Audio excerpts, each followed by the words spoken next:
আমরা Laravel Q নিয়ে ধারাবাহিক আলোচনা করছিলাম। আজকে একটা বিশেষ একটা আলোচনা হবে, সেটা হচ্ছে আগে আমরা এই বিষয়ে একটা রিয়েল লাইফ সিনারি দেখব, রিয়েল লাইফ সিনারি আলোচনা করব, তারপরে আমরা এটা কোডটা কীরকম হবে সেটা নিয়ে আলোচনা করব, দেন আমরা এটা সলিউশন কী হবে সেটা নিয়ে দেখব। সিনারি হচ্ছে এরকমের, যেমন একটা কোম্পানিতে যদি এরকম হয় যে 24 ঘন্টায় একটা সার্ভার থেকে, ধরো 24 ঘন্টায় সে 24,000 SMS পাঠাতে পারতেছে, কিন্তু এমন হয়ে গেছে যে এখন SMS পাঠানোর পরিমাণ বাড়াতে হবে। তার মানে ধরো এরকম বিষয় যে 24,000 জায়গায় সেটা 30,000 হয়ে গেছে, প্রতি 24 ঘন্টায় 30,000 পাঠাতে হবে। এখন এই 30,000 কীভাবে পাঠাবে? কারণ তার সার্ভার থেকে এই যে আমরা কিউ রান করাই 24,000 পাঠানো সম্ভব। That's the problem. সো আমরা এত বড় ডাটা নিয়ে 24 ঘন্টা আমরা লেট করতে পারবো না। আমরা কাজের সুবিধার্থে আমরা ধরে নিই যে আমরা যদি প্রতি মিনিটটাকে ম্যানেজ করতে পারি, 1 মিনিটে যতগুলো যাওয়া দরকার তার চেয়ে বেশি আসতেছে, মনে করি যে সাপোজ একটা মেইল সেন্ড হয় 4 সেকেন্ডে। আমরা কোডটাকে একটা দেখে নিই, তাহলে আমাদের বুঝতে সুবিধা হবে। আমরা আগে কীভাবে কাজ করছিলাম, সাপোজ আমাদের এখানে একটা কমান্ড আমাদের এর আগে বানানো হয়েছিল, সেটা হচ্ছে কিউ তৈরি করার জন্য। এই কিউ কী করবে, সে 15টা করে জব ডিসপ্যাচ করবে। ওকে, সেটা হচ্ছে সেন্ড মেইল জব। তো আমরা এখানে স্ট্যাটিক্যালি কোনো মেইল সেন্ড করছি না, ধরে নিচ্ছি যে এটাতে আমাদের প্রত্যেকটা জবের জন্য সময় নেবে হচ্ছে, মেইলের জন্য সময় নেবে হচ্ছে 4 সেকেন্ড। ওকে, তাহলে খেয়াল করেন এখানে কি হচ্ছে, 15টা যদি তৈরি করে তার মানে হচ্ছে 4 15 60, তার মানে 1 মিনিট পূর্ণ হয়ে গেল।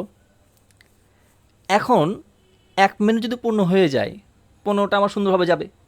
ওকে, সো এখন যদি চিন্তা করা হয় যে না, আমার এখন 15টা না, এই 15-র জায়গায় সেটা হয়ে গেছে 30, তার মানে এখন কতক্ষণ লাগবে?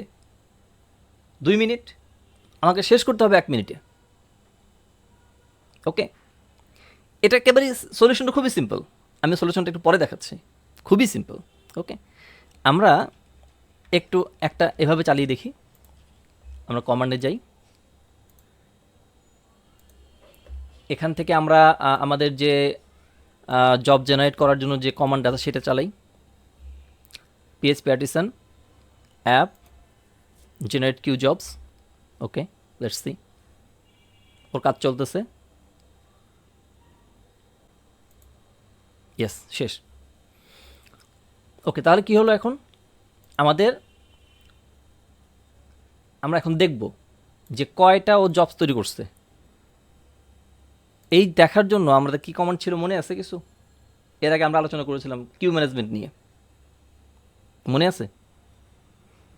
ওকে, আমরা একটু দেখি পিএইচপি আর্টিসান কিউ, আমরা হেল্প নেব।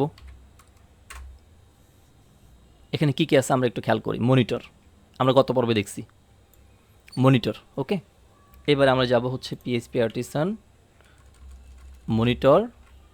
এবার আমরা আবার একটা হেল্প নিই। এটা কিন্তু যদি না বুঝে থাকি তাহলে আমরা এই স্টেপে গিয়ে এটার ফুলটা দেখতে পারবো। সো এখন এই যে মনিটর খেয়াল করেন, এখানে কিউ সে পাস করে আর্গুমেন্ট। হ্যাঁ, আমরা এখানে আমাদের কোডে এই জায়গাতে কোনো রকমের কোনো কিউ ইউজ করিনি, বলে দেইনি, তার মানে হচ্ছে আমাদের এটা ডিফল্টে গেছে। ওকে, সো আমরা এখন যদি আমাদের কমান্ডে গিয়ে এখানে বলে দিই আমাদের ডিফল্ট সি, আমাদের কয়টা জব আছে এখানে? 15টা।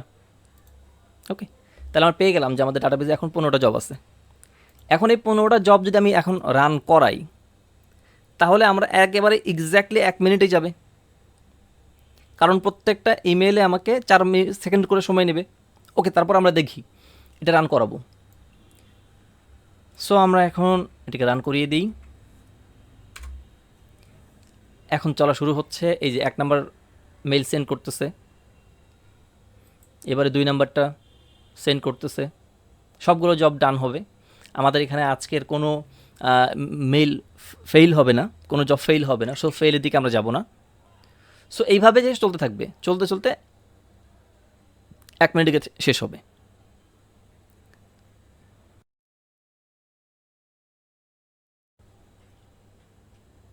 চোদ্দো নাম্বার চলতেছে, এই এখন 15 নাম্বার চলবে, মেল যাচ্ছে, সেন্ট। তার মানে আমাদের সবগুলো জব কমপ্লিট হয়ে গেছে।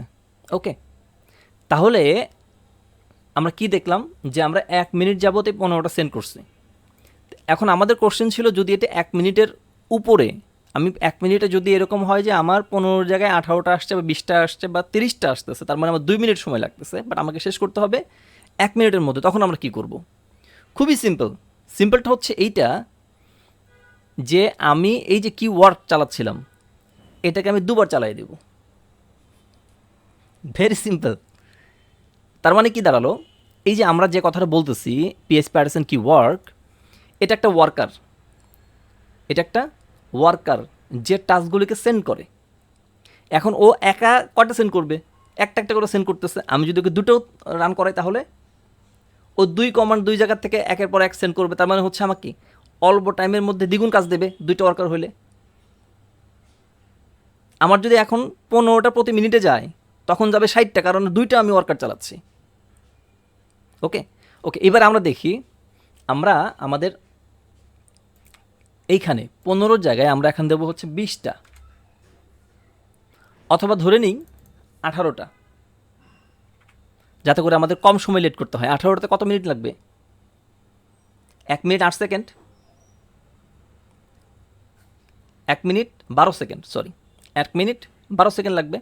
ওকে, তাহলে এইখানে এসে আমি যদি এখন আবার কমান্ডটা রান করাবো, সো এখন আমি আবার জেনারেট করব। ওকে, কাজ হয়ে গেছে, জেনারেট হয়ে গেছে। এখন আমি আবার একটু দেখব ডিফল্টে কতগুলি আছে, 18টা আছে। নাও খেয়াল করেন, আমি আগের যে কমান্ড ছিল কিওয়ার্ক এটা দিলাম, তো ও ওর মতো সেন্ড করবে। হ্যাঁ, একটা করে সেন্ড করতেছে। আমি নিচে আরেকটা কমান্ড খুলে রেখেছি, এখানে আমি আরেকটা দিলাম। এখানে খুব একটা লক্ষণীয়, সেটা হচ্ছে এখানে 1, এখানে 2, এইখানে এসে 3, এখানে 4, এইখানে এসে 5। এখানে আমি জবের সিরিয়াল দিয়েছি যাতে করে বুঝতে সুবিধা হয়। মানে কোনো জব এখানে 2বার রান হচ্ছে না, এক একজন এক একটা করে নিচ্ছে, একই জব নিয়ে 2জন মারামারি করছে না। সো আমি যদি এখন 3টা ওয়ার্কার দেই তাহলে কি হবে? 6টা করে রান করাই দিয়ে 318টা কমপ্লিট হয়ে যাবে। ভেরি সিম্পল, এবং সেটা আমার কম সময়ে চলে আসবে। আমি যদি 2টা ওয়ার্কার দিচ্ছি তাহলে 18টা শেষ হইতে কতক্ষণ লাগবে? কতক্ষণ লাগবে? হাফ টাইম লেগে যাবে। ওকে, আমরা দেখি এখন 17 নাম্বারে চলতেছে। হ্যাঁ, এই যে 17 নাম্বার শেষ হয়েছে, এই যে 18 নাম্বার শেষ হয়েছে। সো ও এখন ওয়েট করতেছে, এই ওয়ার্কার ওয়েট করতেছে, কাজ নাই, ও বসে আছে। হিসাব ক্লিয়ার কিনা? ওকে, এখন কথা হচ্ছে আমরা সামনের পর্বে একটা জিনিস দেখব স্পেশালি, সেটা হচ্ছে যদি এরকম হয় যে অনেকগুলি ওয়ার্কার আমার দরকার, এতগুলি আপনি কমান্ড দিয়ে দিয়ে তৈরি করবেন, ব্যাপারটা এরকম হওয়া যাবে না। এরকম সিচুয়েশন আপনি কী করবেন? একটা স্ক্রিপ্ট আমরা রান করাবো যার মাধ্যমে যদি 1000টা উইন্ডো ওপেন করতে হয় আপনি সেটাও পারবেন। সো এটা আমরা আগের পর্বের জন্য রেখে দিলাম। ওকে, সেটা আমরা উইন্ডোর জন্য দেখাবো, সেটা আমরা লিনাক্সের জন্য দেখাবো, দুটোর জন্যই দেখাবো। যদিও এটা অনেক ক্ষেত্রে অ্যাপ্লাই হয় না, কারণ আমরা সবগুলো সার্ভারে দেখা যায় স্ট্যাটিক ওয়েতেই আমরা করি, হয়তো বা 2-3টা ওয়ার্কার বা দরকার হলে আরও বেশি ওয়ার্কার একবার কনফিগার করে রাখি। কিন্তু যদি এরকম হয় যে একই সাথে অনেকগুলো বেড়ে গেছে একদিনের জন্য বা একটা সময়ের জন্য আমার এটা দরকার হবে, তখন ওই ক্ষেত্রে এসে আমরা ওই কমান্ডটাকে ব্যবহার করতে পারি। বাই দ্য ওয়ে, ওইটা আমরা পরে আলোচনা করব। সো এখন আমরা আসি, এই যে আমি এতক্ষণ দেখালাম, এটা দেখালাম কীভাবে, শুধুমাত্র যদি ডিফল্ট কিউতে যায়, রাইট? এখন যদি এরকম হয় ডিফল্ট কিউ নয়, একটাতে গেছে হচ্ছে, একটা ডিফল্ট কিউতে গেছে হচ্ছে সাপোজ 10টা, আবার অন্য আরেকটা কিউ, সাপোজ কিউয়ের নাম হচ্ছে মেইল, এখানে গেছে 10টা, তাহলে ডিফারেন্ট। তখন ওয়ার্কার কেমন হবে? তখনও ওয়ার্কার আমরা এভাবেই সেট করব, শুধু আমরা বলে দেব যে কোন ওয়ার্কার থেকে চলতে হবে, কোন কিউ থেকে চলতে হবে, জাস্ট একটা প্যারামিটার বলে দেব। ওকে, লেটস সি, আমরা একবার দেখে নিই। সো আমরা এখানে কমিয়ে দিলাম, এখানে দিলাম 5টা। সো ও কী করবে? 5টা জেনারেট করবে। ওকে, সো আমি যদি এখন আরও একটা ডুপ্লিকেট করে এখানে বলে দিলাম যে অন কিউ মেইল। ওকে, তাহলে এখন কই জায়গায় কোন কোন জায়গায় যাবে? এখানে যাবে হচ্ছে ডিফল্টে যাবে হচ্ছে 5টা, আর মেলে যাবে 5টা। সো আমরা একবার রান করাই, জেনারেট দেব কমান্ড, জেনারেট। সো আমার এটা তৈরি হয়ে গেছে। এখন আমি দেখব, মনিটর করব, মনিটর দিয়ে ডিফল্টে কয়টা আছে খেয়াল করি, ডিফল্ট আছে 5টা। এখন আমি যদি ডিফল্টের জায়গায় বলি মেইল, মেইলটাকে অবজার্ভ করি, মেইল আছে 5টা। এখন আমি এখানে যেই ওয়ার্কার দিয়ে চালাচ্ছিলাম সেখানে আমি বলে দেব এইটা কোন কিউ থেকে চলবে। কিউ হবে হচ্ছে ডিফল্ট, এটা উল্লেখ করার দরকার নেই। ডিফল্ট যদি হয় তাহলে আমি রান করলেই হয়ে যাবে, বাট আমি দেখার সুবিধার্থে এটা করতেছি। সো ডিফল্টে দিয়ে দিলাম এইখানে, আর এইখানে এসে নিচে এইখানে আমি এটা বলে দেবো হচ্ছে মেইল। তাহলে ও মেইলের মতো মেইল কাজ করবে, আর ও সেপারেটলি আরেকটা কাজ করবে। এই মেইলগুলোকে সেন্ড করবে, আর উপরে ডিফল্ট যে কি বলছে সেখান থেকে সেন্ড করতেছে। সো আমার সহজ কত, কর্মী বাড়লে কাজটা দ্রুত শেষ হবে। কর্মীকে বাড়াতে হবে যখন আমাদের কাজ বেশি। বোঝা গেছে? সো আজকের টিউটোরিয়াল পর্যন্তই। আগামী দিনে আমরা ওই স্ক্রিপ্টটা কীভাবে তৈরি করা যায় এবং কীভাবে রান করাবো সেভাবে দেখা হবে ইনশাল্লাহ। বাই।